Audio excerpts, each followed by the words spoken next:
of the electromagnetic field pollution that we're exposed to from having our bed too close to the wall. So when we study the EMF literature, the experts always suggest moving our bed 12 to 14 inches away from the wall, as you can see that I've done here.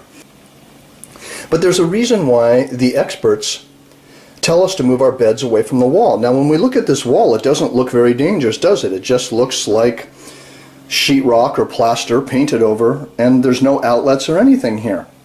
However, let's use a professional tool, and what this is a Gigahertz Solutions ME3840B meter, which measures electric and magnetic fields. Right now I have it set to electric, and as you can tell, there's a little mark here next to the E, and right where my head would be on this pillow, it's measuring 14 volts per meter.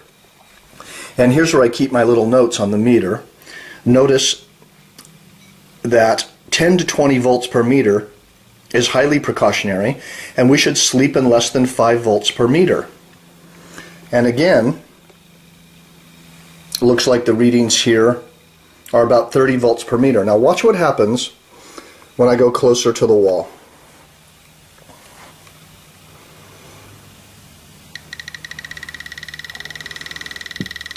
You can hear the little Geiger counter sound that the meter gives off. And because there's wiring in the wall, and these wires are giving off electric fields, you can see that the meter is measuring about 120 volts per meter. And as soon as we back off from the wall, it starts to drop. And this is the key point here that's important. Okay, the closer we're sleeping to the wall, and most all of us, if we're sleeping with our head near a wall, there's wires running through the wall, 123 volts per meter. And as we move back, it drops pretty significantly. And again, as I show you, I move the meter back here to where my head would be on this pillow, and it's only dropping down to 26 volts per meter. So this still really isn't that safe, but I've taken the best precautions that I can. And this will be true for any wall in your house where there's electric wires running through it. So once again, where there are electric wires running through the wall, there will be an electric field.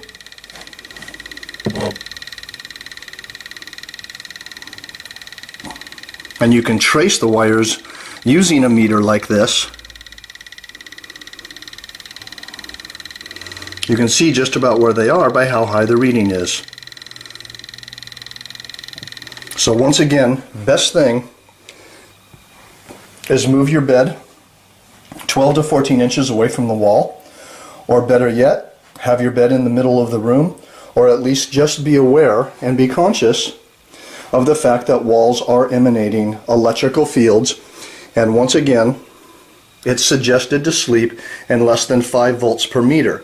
Many of us don't have a meter like this to measure it, so we'll have to just understand that moving a bed away from the wall is the best thing we can do. Here's another bedroom in the house, and as you can see, this bed's not moved away from the wall. Alright, the meter is about 12 inches from the wall on the other side of the headboard, and a person's head would still be in 31 volts per meter of an electrical field. As I move this closer to the wall, the electrical wiring in the wall is measuring again about 130, 125 volts per meter. And as we move it away from the wall, it starts to drop down. Now I'll show you something else. Here at the foot of the bed, you can tell I didn't make a professional video by trying to make the bed look good. Now here at the foot of the bed, alright, We're all the way down here, and the meter drops to 3-4 volts per meter. So the electrical field drops way down. So by showing you this, you can make your own decisions about where to place your bed in your room and where to place your head. Once again, sleeping with one's head toward this side of the bed would be a lot smarter than sleeping up here, where immediately we're back up to almost 50 volts per meter. And once again, as a reminder, it's suggested to sleep in less than 5 volts per meter. And this reading, as you can see, where it says VM, that means volt per meter because we're measuring the electric field. And here's what happens once again when we get it near the wall. 125 volts per meter from the electrical wiring. I hope this video was useful for you. Thank you.